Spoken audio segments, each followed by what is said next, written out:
জামুগুৰিহাটত বন্যহস্তীয়ে ভাঙিলে বাসগৃহ কেঁচুৱাসহ বিচনাৰ তলত সোমাই প্ৰাণ ৰক্ষা পৰিয়ালৰ শোণিতপুৰ জিলাৰ জামুগুৰিহাটৰ দীঘলীচাপৰিত বন্যহস্তীয়ে চলাইছে সন্ত্ৰাস কাজিৰঙাৰ ৬ষ্ঠ সংযোজনৰ পৰা নিশাৰ ভাগত অহা ১০-১৫ জনীয়া হাতীৰ জাকে ভাঙিছে মানুহৰ বাসগৃহ তহিলং কৰিলে খেতিপথাৰ যোৱা নিশা দীঘলীচাপৰিত মুছলিম উদ্দিন আলী নামৰ লোকজনৰ বাসগৃহত বন্যহস্তীয়ে আক্ৰমণ কৰি বাসগৃহ ভাঙি পেলোৱাত পৰিয়ালটোৱে বিচনাৰ তলত সোমাই কোনোমতে প্ৰাণ ৰক্ষা পৰে বন্যহস্তীৰ জাকটোৱে গাঁওখনৰ বহু লোকৰ খেতিপথাৰৰ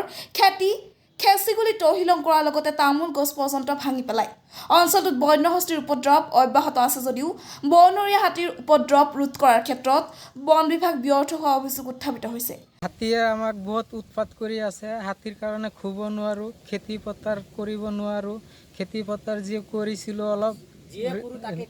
সব মানে হাতীৰ কাৰণে ৰাখিব নোৱাৰো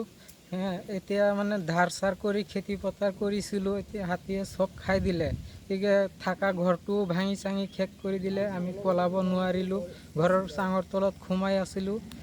পিছত ৰাইজে খুব গম পাই হাতী খেদিলে খেদাৰ পিছতহে আমি ঘৰৰ পৰা ওলাবলৈ অলপ শক্তি পালোঁ তাৰপিছত আৰু এয়া ভাংচুৰ কৰিলে এতিয়া খাবলৈ মানে খাবলগীয়াই নাই চলিবতো পৰা কৰিম এইটো অলপ ৰাইজে অলপ চিন্তা ভাৱনা কৰি দিয়ক ধান চান আছিলে এতিয়া ধান চানো খাই শেষ কৰি দিলে এতিয়া আপোনালোকে অলপ চাই চিন্তি কৰি দিয়ক মানে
জামুগুৰিহাটৰ পৰা আনৱাৰ আহমেদ